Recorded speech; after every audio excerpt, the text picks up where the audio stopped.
Oh, hello there. Are you also fan of playing volleyball? Well, great, because I love playing volleyball too. Playing volleyball is not just a sport that develops our physique and maintains good health, but also it gives us nourishment in our minds. Why is this so? Come on, and let's find it out. For example, how to make a service ace. One way to optimize a volleyball serve is to minimize the time the ball spends in the air. This in turn minimizes the reaction time of the opposing team, making it more difficult for them to return the shot. To understand these analyses, we must determine the variables to be considered. First, the distance, represented by L sub A, from the serve location behind the end line to the net, along the direction the volleyball is served. Second is the arbitrary distance, represented by L sub B, from the net to where the ball lands on the other side of the court, along the direction the volleyball is served. Third, the distance D, beyond the net where the ball lands.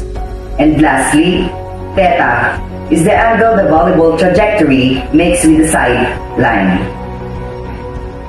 This optimization problem is an interesting application of projectile motion. Projectile motion is a form of motion experienced by an object or particle called projectile that is projected near Earth's surface and moves along curved path under the action of gravity only.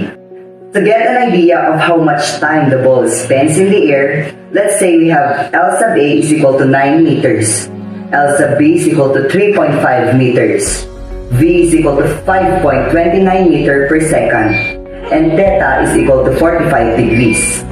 We use the formula T is equal to L sub A plus L sub B over V times cosine theta.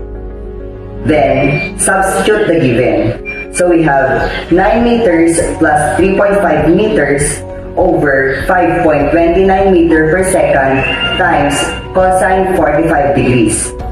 So, the time the ball spends in the air is 3.29 seconds. There you have it, my friends. You've just learned the physics of playing volleyball.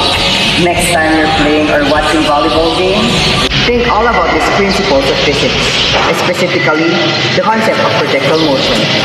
Without the knowledge of physics, volleyball wouldn't be challenging at all. Project, launch, and be discovered.